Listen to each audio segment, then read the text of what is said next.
ልቢ ናይ እሙን አገልጋል ምሳሌ ማለት ያ እስከ ሁላትኩም አስተውዕሉ ንሕና እናጎይና ልብና ትርግታ ትገብር ኮፊልና እንኮልና ልብና ትርግታ አይተቋርጽን ደቂስና ሆለና ልብና ትርግታ አይተቋርጽን ልብ እንድሕር ደው ኢላ ህይወት ደው ኢሉ ማለት እዩ ካብ ኩላትኩም ሓደ መዓልት ንልቡ አመስጊን ዝፈልጥ ሰብ አሎ አነ ደቂሰ ከለኹ ንስኽ ዕየኹ ተዓይ እናጎይኹ ምሳይት ጎይ እናተመገብኩ ስራሕ ክትሰርሒ ኢሉ ንልቡ አመስጊን ዝፈልጥ ሰብ አሎ ልብና ግን ንሕና ስለዘይ መስገና ስራሕ ቋሪጽ አትፈልጥ አይትፈልጥን ልብና ምንታይ ምሳሌ አንቴልና ናይ እሙን አገልጋሊ እሙን አገልጋሊ ሰባት አጣቀዕሙሉ ዝጎይ ዘይኮነስ እግዚአብሔር ይርየን ለይል በፍርሃት እግዚአብሔር ዝማላለስ ማለት እዩ ቀዳሚ ሃለ ጥበብ ፈርሃ እግዚአብሔር ስለዝኾነ ናይ መጀመርታ ጥበብ ፍርሃት እግዚአብሔር እዩ ስለዚህ ልብኹም ናብ እግዚአብሔር መልሱ ማለት በእምነትን በግብርና በእግዚአብሔር ተመለሱ ማለት እዩ ልብና ጽድቅና ጨንጓዕት ልሳና ጽድቅና ተዛረበ ናብ እግዚአብሔር መምላስ ማለት እዩ ልብኹም ናብ እግዚአብሔር ይመለስ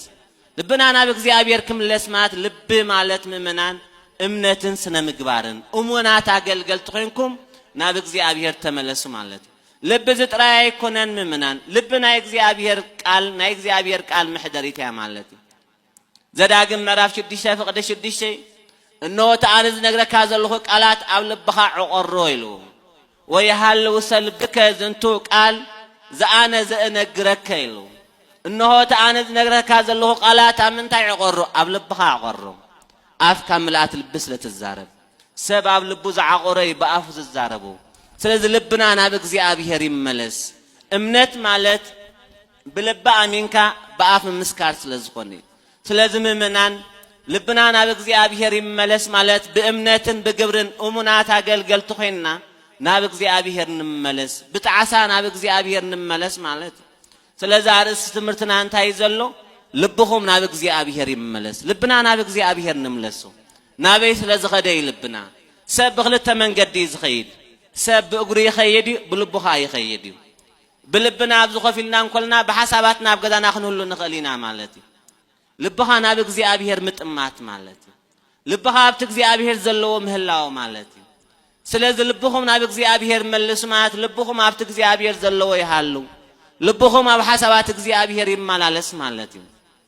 እቲ ቀንዲ ዕላማ ርእስትና ግና ምእመናን ልብና ናብ እግዚአብሔር ይመለስ ኢልና ልብ ማለት በእምነትን በግብርና በእግዚአብሔር መምላስ ማለት እንድሕሪልና በኸመይና ናብ እግዚአብሔር ንመለስ ናብ እግዚአብሔር ክንመለስ እንድሕር ኮይና እንታይና ክንገብር ዘለና ናብ እግዚአብሔር ከይንመለስ ዝዕንቅፈና ዘሎ ንዓይን ንዓኻትኩም እንታይ እዩ ስለዚህ መጀመርታ በኸመይ ናብ እግዚአብሔር ንመለስ ልብና ማህደር ጽድቅ ኸውን እንድሕር ኮይኑ መጀመርታ እንታይ ክንገብር ክንክእል ኣለና ልብና ናብ እግዚአብሔር ክምለስ አለው ልብኻ ናብ እግዚአብሔር መምላስ ማለት ምእመናን መጀመርታ ገዛ ርስኻ ምፍታሽ ማለት በኃጢአትካ ምትዓስ ናብ እግዚአብሔር መምላስ ማለት ወንጌል ሉቃስ ምዕራፍ 15 ሓደ ታሪኽ ኣሎ ክነግረኩም ምእመናን ጥፉእ ወዲ ዝበሃል ኣሎ ማለት እዚ ጥፉእ ወዲ ምእመናን ካብ ቤት አቡ ይኮብሊሉ ነቡ ገንዘበይ እጃመይ ሃበኒ አነ ነፍሰይ ክኽእሌ ምሳኻ ምንባሪ አኽለኒ ኢሉ አቡ ሕያዋይ ወደይ ምሳይ ይሕሸካ ኢሉ ካባይ ተፈሊኻ ካባይ ርሒቕካ ይጥዕመካን ኢሉ ኖ አቡ አነ ነፍሰይ ይኽእሌ ከም ደዝ በለኒ ክነብር ደዝ በለኒ ክገብር እጃመይ ሃበኒ ኢሉ አቡ ሕያዋዩ ገንዘቡ መቂሉ እጃም ሂቡ እቲ መንእሰይ ካብ ቤት አቡ ወፂኡ ደስና ዝበሎ ከተማ ኸይዱ በቲ ዝነበሮ ገንዘብ በቲ ዝነበሮ ጥሪት ደስ ዝበሎ ገይሩ ምእመናን ከም ድሌት ዓቢዱ ገንዘቡ ንኣመናዝርን ንዓመፅትን ዘይርዎ ዘይውዳእ ነገር የለን ዓለም ዝሃበትና ሁሉ ይውዳይ እግዚአብሔር ዝሃበና ግን አይውዳኒ ምሳና የኪኖ መቃብር ዝኸይድ ማለት ዓለም ገንዘቡ ወዲያቱ ናብ ዓለም ገንዘቡ ዘይርዎ ብዙሓት ሰባት ገንዘብና ይዘርና እንዲና ምእመናን ገንዘብና ምስ ዓመፅትን መንዝራታትን አይተወደ እንዲዩ ተወዲዩ ዓለም ጠላሚያ ዝነበሩ ሁሉ ምስ ወደይ እቶም ምስ ዝነበሩ ክሒዶሙ እቶም ምስ ዝነበሩ ክርሕቅዎ ጀሚሮም ዓለም እንተለካ ጥራያ መስኻተሉ